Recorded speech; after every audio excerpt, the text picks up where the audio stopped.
அனைவருக்கும் வணக்கம். இன்றைக்கி நம்ம மகாபாரதத்தில் நம்ம பார்க்க இருக்கிற தலைப்பு மண்ணுங்க. மண்ணை பற்றி பார்ப்போமே. மண் எவ்வளோ வேலை பார்க்குது தெரியுமா? மண்ணை பற்றி பார்ப்போம் வாங்க.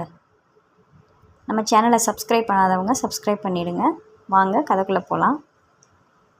குருஷேத்திர களத்தில் வீழ்த்தப்பட்டார் பீஷ்மர் அர்ஜுனனால். பீஷ்மர்ன்றது அர்ஜுனனோட தாத்தா. பீஷ்மரோட கண்கள் வானத்தை பார்த்து இருக்கான். தேவர்களும் விண்ணவர்களும் புடைசூழ நிற்கிறாங்க அவரை பார்க்க. அவரை கண்டு வணங்குனாங்களாம். ஏன்னா கங்கையின் மைந்தர் இல்லையா பீஷ்மர். பக்கத்திலேயே மரணதேவனும் பீஷ்மர்கிட்ட அனுமதிக்காக காத்துட்ருக்கான். என்ன காரணம்? பீஷ்மர் தான் நினைக்கும் போது மட்டும்தான் எனக்கு மரணம் வரணும்னு சொன்ன காரணத்தினால மரணதேவனும் அவருடைய அனுமதிக்காக காத்துக்கிட்டு இருக்கானாம்.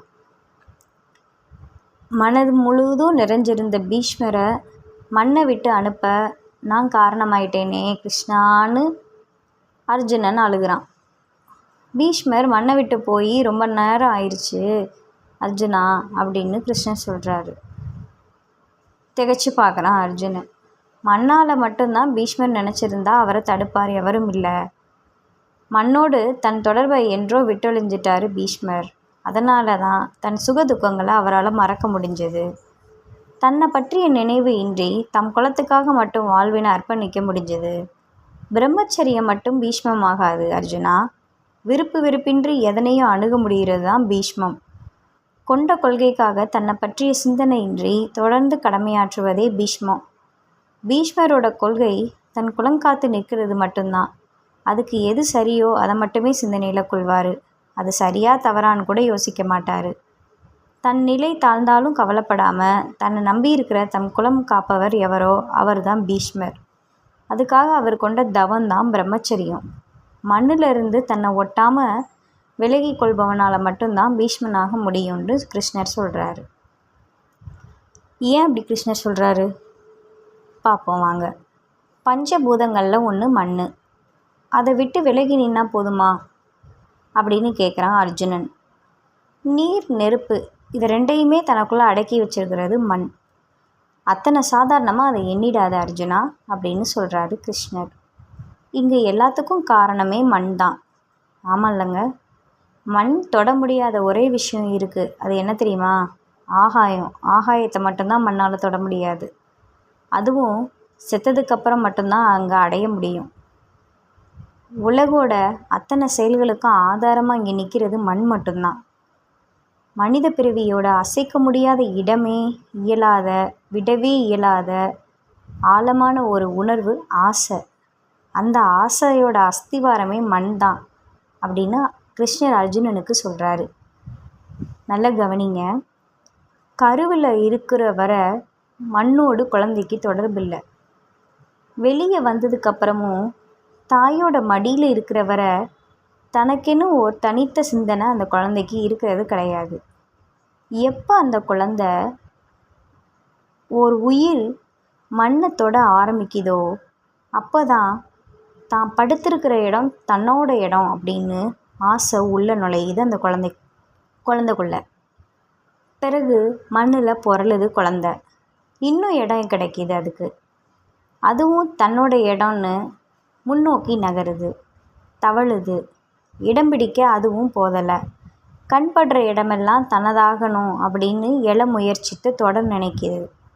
எழுகுது, நடக்குது, ஓடுது. இத்தனை இடம் கிடைச்சும் அதுக்கு போதலை. திரும்பியும் ஓடுது, தேடுது. வாழ்நாள் முழுதும் தேடியே ஓயுது.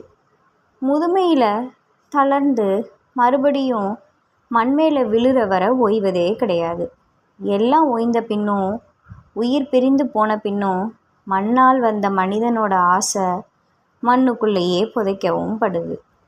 இத்தனைக்கும் காரணமான இந்த மண்ணை மட்டும் அவ்வளோ எளிதாக யாராலையும் துறக்க முடியாது. வாழுற காலத்திலேயே மண்ணாசையை மண்ணால் கொண்ட உணர்வுகளை துறந்து நின்றதால தான் அவர் பீஷ்மர் அப்படின்னு கிருஷ்ணன் சொல்கிறான். இதை கேட்ட அர்ஜுனன் திகைப்பாக பார்க்குறான். அதனால தான் மண் படாமல் பீஷ்மரை அம்பு படுக்கையில் ஏற்ற சொன்னேன் அர்ஜுனா. பீஷ்மர் வாவென்றழைக்காமல் மரணதேவனால் அவரை நெருங்க முடியாது.